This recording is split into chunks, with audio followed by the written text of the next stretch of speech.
Become system administrator in 2024. Guys, I'm Manjeet Rawat, your online instructor and welcome to my YouTube class. System administrator की series की ये 18th video है। इसके पहले हमने already 17 classes की वीडियो आपको प्रोवाइड कर चुके हैं और इस क्लास में हम डिस्कस करने वाले हैं नेटवर्किंग के बहुत ही इंपॉर्टेंट टॉपिक के बारे में, बिकॉज कहीं ना कहीं हर एक इंटरव्यूअर आपसे इस पर्टिकुलर टॉपिक में से एक क्वेश्चन जरूर पूछेगा। So let's talk about the important devices and components of networking. Networking में कौन कौन से डिवाइसेस का इस्तेमाल किया जाता है, क्या क्या कंपोनेंट्स इस्तेमाल होते हैं नेटवर्किंग के, इस पर्टिकुलर वीडियो में हम आपके साथ कंप्लीट इंफॉर्मेशन शेयर करने वाले हैं ताकि सिस्टम एडमिनिस्ट्रेटर की प्रोफाइल के लिए जो आप अपनी प्रिपरेशन कर रहे हैं उसमें आपको थोड़ी सी हेल्प मिल सके। चलिए मूव करते हैं अपने स्क्रीन पे और आपको गाइड करते हैं कि कौन कौन सी डिवाइसेस हैं जो एक लोकल एरिया नेटवर्क को सेटअप करने के लिए, एक मेट्रोपॉलिटन एरिया नेटवर्क को सेटअप करने के लिए या फिर एक वाइड एरिया नेटवर्क को आप इस्टेब्लिश करना चाहते हैं तो इंपॉर्टेंट डिवाइसेस कौन सी हैं जो आपको इन्वॉल्व करना पड़ेगा। मूव करते हैं स्क्रीन पे, बट उसके पहले अगर आप नए हमारे यूट्यूब चैनल पे पहली बार वीडियो देख रहे हैं तो do subscribe, because Teach me Cloud एक single technical training based YouTube channel है जो आपको 100% लाइव प्रैक्टिकल की वीडियो प्रोवाइड करता है बिना किसी स्टेप को स्किप किए हुए। चलिए मूव करते हैं हम अपनी स्क्रीन पे। एजेंडा बिल्कुल क्लियर है। इस क्लास में हम बात करने वाले हैं नेटवर्क डिवाइसेस एंड कंपोनेंट्स। सबसे पहले डिवाइसेस की बात करें, and as we know that networking कितना ज्यादा इंपॉर्टेंट है किसी भी कंपनी के लिए। I am not talking about only IT industry, non IT जो ऑर्गेनाइजेशन है उनके इंफ्रास्ट्रक्चर में भी नेटवर्किंग, इंटरनेट आज की डेट में यू नो दैट जो नॉन आईटी रिलेटेड ऑर्गेनाइजेशन है वहां पे भी सर्वर्स और लैपटॉप, डेस्कटॉप और सभी सिस्टम आपस में कम्युनिकेट करते रहते हैं with the help of wired या वायरलेस, दोनों तरीके से। तो सिस्टम एडमिनिस्ट्रेटर के लिए रिस्पॉन्सिबिलिटी या सिस्टम एडमिनिस्ट्रेटर के लिए एक और अपॉर्चुनिटी मिल सकती है जो नॉन आईटी ऑर्गेनाइजेशन है वहां पे भी हम अपने इस पर्टिकुलर प्रोफाइल को फाइंड कर सकते हैं और जॉब के लिए अप्लाई कर सकते हैं।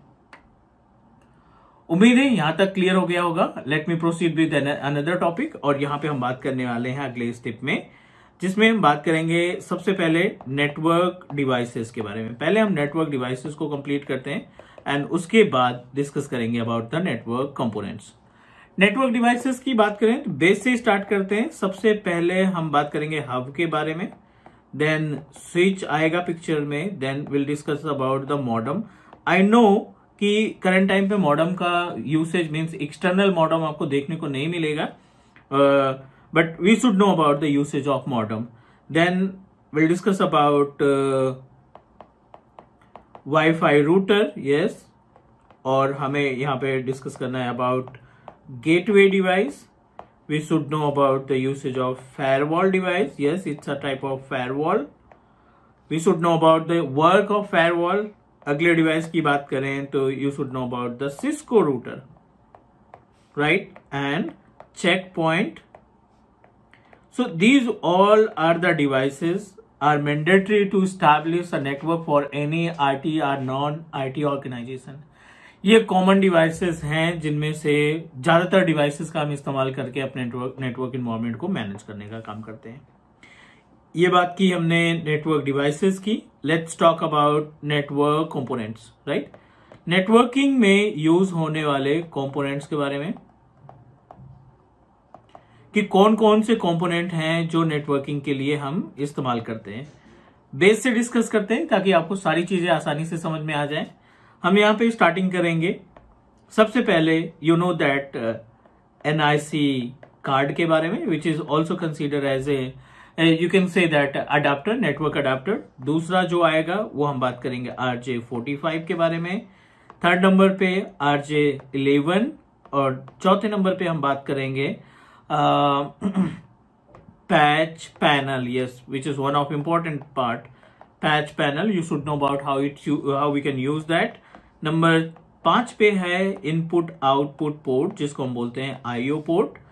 नंबर 6 पे है LAN cable, yes, it is also a type of component क्योंकि डिवाइस में कंसीडर कर नहीं सकते। अगला पार्ट है LAN केबल के बारे में, और RJ45 हो गया अपने पास, yes. You also consider the wireless adapter, yes, जो हम इस्तेमाल करते हैं वाईफाई को कनेक्ट करने के लिए। तो ये दो पार्ट में हमने कैटेगराइज कर दिया है। एक तरफ अपने पास है नेटवर्क डिवाइसेस, दूसरी तरफ हमने कंपोनेंट के बारे में डिफाइन कर दिया कि ये कंपोनेंट्स लगेंगे अगर आप नेटवर्क को सेटअप करना चाहते हैं। ये डिवाइसेस आप लगा सकते हैं नेटवर्क को मैनेज करने के लिए। As a system administrator we should know about कि इनका यूज क्या होता है और किस तरीके से इनका इस्तेमाल किया जा सकता है रियल इन्वायरमेंट में। सबसे पहले हम स्टार्ट करते हैं हब और स्विच से। बेस समझने की कोशिश करते हैं कि इन दोनों में डिफरेंस क्या है। So I hope you guys are aware about, जब हम अपने इन्वायरमेंट में, नेटवर्क इन्वायरमेंट में बहुत सारी डिवाइसेस लगाते हैं, इन डिवाइसेस को आपस में कम्युनिकेट कराने के लिए आपको एक मीडिएटर की जरूरत पड़ती है, एक मीडियम की जरूरत पड़ती है, जिसको हम स्विच या फिर हब की तरह इस्तेमाल करते हैं, राइट। ये डिवाइस स्विच भी हो सकता है और हब भी हम इसमें लगा सकते हैं, but we should know about the difference. As a system admin we should know about, और हम अपने क्लाइंट को भी वही सजेस्ट करेंगे कि उसे हब लगाने की जरूरत है या स्विच लगा सकता है। So you should know about the concept, according to that आप अपने क्लाइंट को गाइड कर सकते हो। चलिए बात कर लेते हैं हब और स्विच के बीच में डिफरेंस की।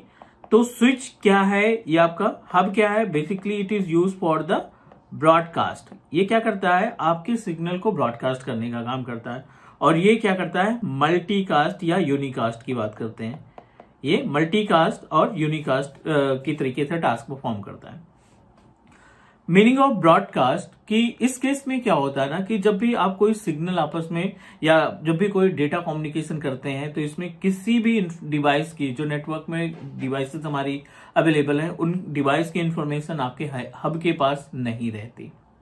कहाँ का डेटा कहाँ पे जा रहा है, we don't have a monitor, we don't have a record to understand about कि किस डिवाइस के बीच में कम्युनिकेशन हो रहा है, कौन सी डिवाइस किस मशीन को डेटा ट्रांसफर कर रही है या रिसीव कर रही, इसकी कोई भी इंफॉर्मेशन आपको हब से नहीं मिलती। दूसरा इंपॉर्टेंट पॉइंट हम इसमें ऐड कर दें तो हब जो है मच फास्टर मीन्स काफी हद तक ये अच्छी स्पीड प्रोवाइड करता है in compare off switch. Switch lower faster है, बट इसमें क्या होता है? सिक्योरिटी। ये स्लो है बट आप इसमें सिक्योरिटी प्रोवाइड कर सकते हैं। उम्मीद है ये पार्ट समझ में आ गया होगा कि हब और स्विच में डिफरेंस क्या है। स्विच क्या है? एक्नॉलेजमेंट प्रोवाइड करता है, टीसीपी आईपी प्रोटोकॉल को सपोर्ट करता है, जिसमें आप कम्युनिकेट करेंगे या जो भी नेटवर्क डिवाइसेस आप कनेक्ट करेंगे उनकी इंफॉर्मेशन आपके स्विच के पास उसके टेबल में, रूट टेबल में अवेलेबल रहेगी। और हब में ऐसा कोई भी रूट टेबल अवेलेबल नहीं रहता, जिससे आप किसी भी डिवाइस के बारे में जानकारी नहीं ले सकते कि हमारे इस पूरे नेटवर्क इन्वायरमेंट में कितनी नंबर ऑफ डिवाइसेस आपस में कनेक्टेड है। और दोनों ही डिवाइस का इस्तेमाल किया जाता है लोकल एरिया नेटवर्क के लिए। जब आप लैन सेटअप करेंगे तो उस केस में हब या स्विच एक तरीके से सेंट्रलाइज्ड डिवाइस की तरह काम करती है, और इन स्विच या हब के जरिए हम आपस में मल्टीपल कंप्यूटर्स को कनेक्ट करा सकते हैं। ये बात हो गई हब और स्विच की। चलिए बात करते हैं मॉडेम की। आज के डेट में सेपरेट आपको मॉडेम नहीं मिलेगा बेसिकली, क्योंकि जब आप आईएसपी की बात करते हैं, जब आप इंटरनेट सर्विस प्रोवाइडर को एक्सेस करते हो तो डायरेक्टली हम अपने आईएसपी का कनेक्शन एक डिवाइस से करते हैं जिसको हम रूटर बोलते हैं या फिर वाईफाई रूटर बोल सकते हैं, ठीक है। और इसकी रिस्पॉन्सिबिलिटी क्या होती है? जितने भी डिवाइसेस अपने पास इन्वायरमेंट में अवेलेबल हैं, राइट, उनसे ये वायरलेस कम्युनिकेट कराने का काम करता है, राइट। और आज की डेट में जितने भी रूटर आपको दिखाई पड़ेंगे, जितने भी रूटर मार्केट में अवेलेबल है ना, हर एक रूटर के अंदर मॉडेम इनबिल्ट रहता है। अगर हम इसके टास्क की बात करें तो मॉडेम एक इंपॉर्टेंट रोल प्ले करता है, because without modem we can not communicate और we are unable to access the internet on any network devices. किसी भी मशीन के ऊपर, लैपटॉप, डेस्कटॉप या मोबाइल फोन पे हम इंटरनेट एक्सेस नहीं कर पाएंगे अगर आपके पास मॉडेम का एक्सेस नहीं है तो। Let's talk about the technical task of modem. Modem का काम होता है मॉड्यूलेट एंड डीमॉड्यूलेट करना। मॉड्यूलेट एंड डीमॉड्यूलेट का मतलब है ये हमारे एनालॉग सिग्नल को, ठीक है, डिजिटल में, ठीक है, एनालॉग सिग्नल को डिजिटल सिग्नल में और डिजिटल सिग्नल को एनालॉग में कन्वर्ट करने का काम करता है। मींस वाइस वर्सा, एनालॉग को डिजिटल में और डिजिटल को एनालॉग सिग्नल में कन्वर्ट करने की रिस्पॉन्सिबिलिटी हमारे वाईफाई रूटर या मॉडम की होती है। The modem is responsible to convert our analogue signal to digital और डिजिटल सिग्नल को एनालॉग में। उम्मीद है यहां तक समझ में आ गई होंगी चीजें। और आज की डेट में आपको सेपरेट नहीं दिखाई पड़ेगा, बट अगर हम 2015 के पहले की बात करें, 2015 या 14 की पहले की बात करें, तो मॉडम आपको अलग देखने को मिलेगा, वाईफाई रूटर आपको अलग देखने को मिलेगा। बट नाउ अडेज एक ही पर्टिकुलर डिवाइस के अंदर आपको दोनों के फीचर्स मिल जाते हैं। अगेन इसका इस्तेमाल हम करते हैं लोकल एरिया नेटवर्क के लिए। चलिए, वाईफाई रूटर भी हो गया। गेटवे फायरवॉल की बात कर लेते हैं अभी।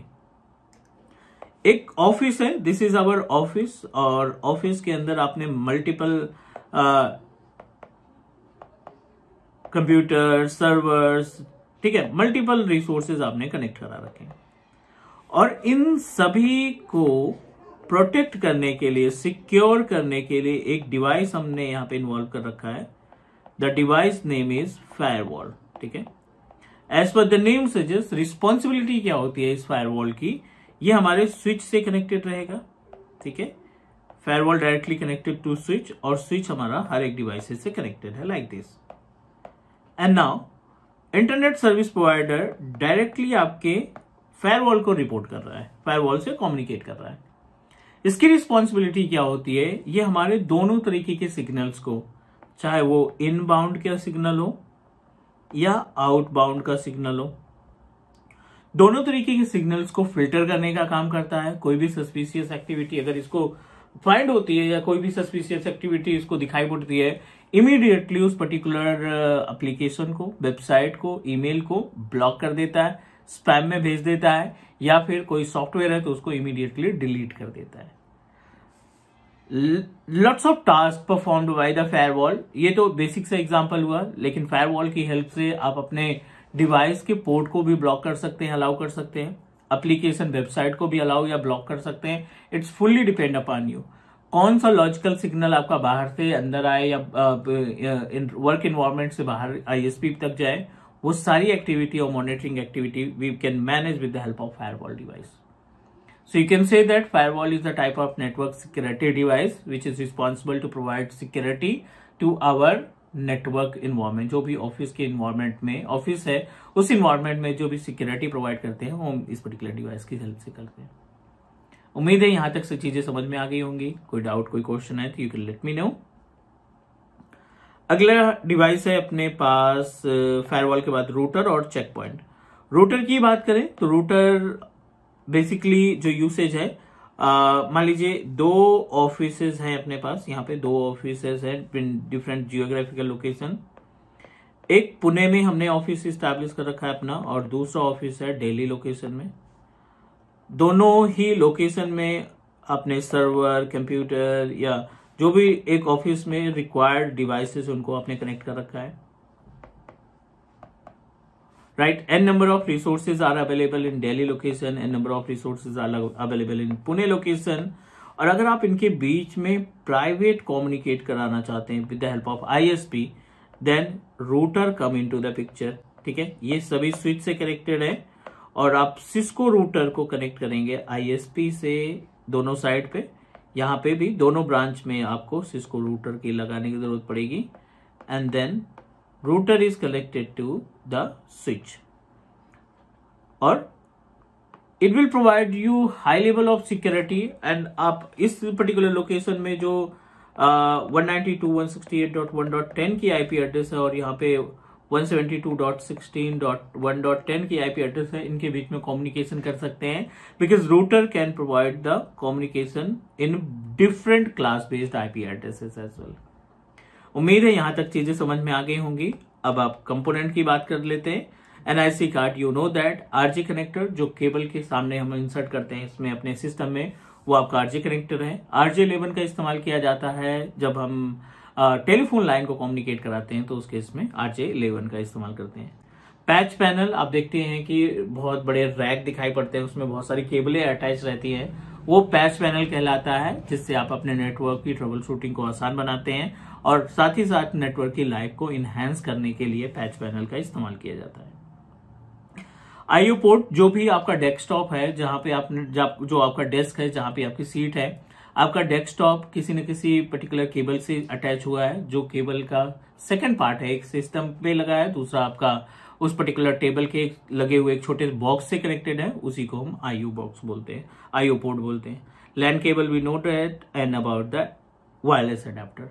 सो बेसिकली बहुत ज्यादा डीप तो नहीं, बट एटलीस्ट आपको ये कंपोनेंट की इंफॉर्मेशन प्रॉपर तरीके से आनी चाहिए, जो कि लगभग हमने इस वीडियो में कवर की, कोशिश की कवर करने की। उम्मीद है आपको हर एक स्टेप समझ में आ गया होगा। कहीं पे कोई डाउट लगता है, कहीं पे कोई क्वेश्चन है, please do let me know and definitely हम कोशिश करेंगे आपके क्वेश्चन का रिप्लाई करने के लिए। आज के लिए इतना ही, नेक्स्ट मिलते हैं अगली क्लास में, डिस्कस करते हैं more about the system administrator topic. And you can also by the teach me cloud courses from the mobile application, और हमारी वेबसाइट पे भी विजिट करके कोर्सेज को परचेज किया जा सकता है। आज के लिए इतना ही गाइस, नेक्स्ट मिलते हैं अगली क्लास में, तब तक के लिए take care, bye bye and do subscribe your on teach me cloud YouTube channel. Bye.